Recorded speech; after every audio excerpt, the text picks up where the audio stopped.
Freedom 19 ನ್ಯೂಸ್ಗೆ ಸ್ವಾಗತ. ನಾನು ರೂಪಲತಾ. ಶುಕ್ರವಾರದ ಸಂಕ್ಷಿಪ್ತ ಸುದ್ದಿಗಳನ್ನ ಇದೀಗ ನೋಡ್ತಾ ಹೋಗೋಣ. ಮೊದಲನೇದಾಗಿ ಇದೀಗ ರಾಷ್ಟ್ರೀಯ ಸುದ್ದಿಗಳು.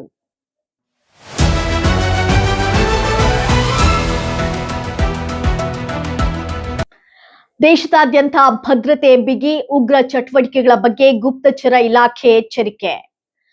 ಕೇಂದ್ರ ಸರ್ಕಾರದ ಹೊಸ ಕೈಗಾರಿಕಾ ನೀತಿ ಮಂಜೂರು, ಉದ್ಯೋಗಾವಕಾಶ ಹೆಚ್ಚಳ ನಿರೀಕ್ಷೆ.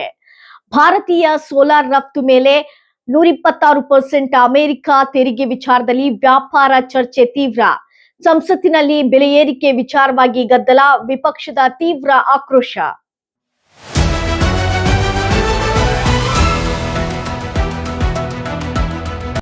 ಇದೀಗ ಕರ್ನಾಟಕ ರಾಜ್ಯದ ಸುದ್ದಿಗಳನ್ನ ನೋಡ್ತಾ ಹೋಗೋಣ.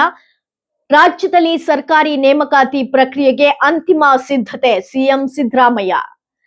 ಎಐ ಡೇಟಾ ಹಬ್ ಯೋಜನೆ ಹೂಡಿಕೆದಾರರ ಆಸಕ್ತಿ ಹೆಚ್ಚಳ.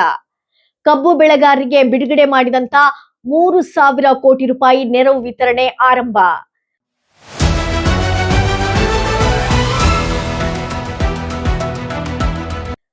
ಇದೀಗ ರಾಜಕೀಯ ಸುದ್ದಿಗಳನ್ನ ನೋಡ್ತಾ ಹೋಗೋಣ.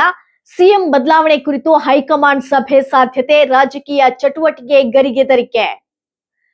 ಆರೋಗ್ಯ ಇಲಾಖೆಯಲ್ಲಿ ಅಕ್ರಮ ಆರೋಪ, ಸರ್ಕಾರದ ವಿರುದ್ಧ ಬಿಜೆಪಿ ವಾಗ್ದಾಳಿ. ಕಾಂಗ್ರೆಸ್ ಬಿಜೆಪಿ ನಾಯಕರ ಮಧ್ಯೆ ಮಾತಿನ ಸಮರ ಮುಂದುವರಿಕೆ.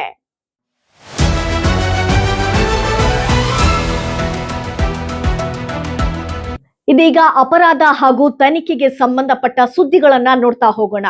ಮಂಡ್ಯ ಈ ಖಾತಾ ಹಗರಣ ತನಿಖೆ ಚುರುಕುಗೊಂಡು ಮತ್ತಷ್ಟು ಅಧಿಕಾರಿಗಳ ಮೇಲೆ ಅನುಮಾನ. ಗದಗ ಲಂಚ ಪ್ರಕರಣ, ಬಂಧಿತ ಎಎಸ್ಐ ನ್ಯಾಯಾಂಗ ಬಂಧನಕ್ಕೆ.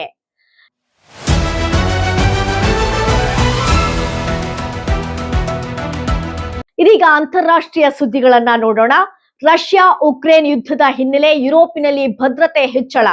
ಅಮೆರಿಕ ಇರಾನ್ ಮಧ್ಯೆ ಉದ್ವಿಗ್ನತೆ, ಜಾಗತಿಕ ಮಾರುಕಟ್ಟೆ ಮೇಲೆ ಪರಿಣಾಮ.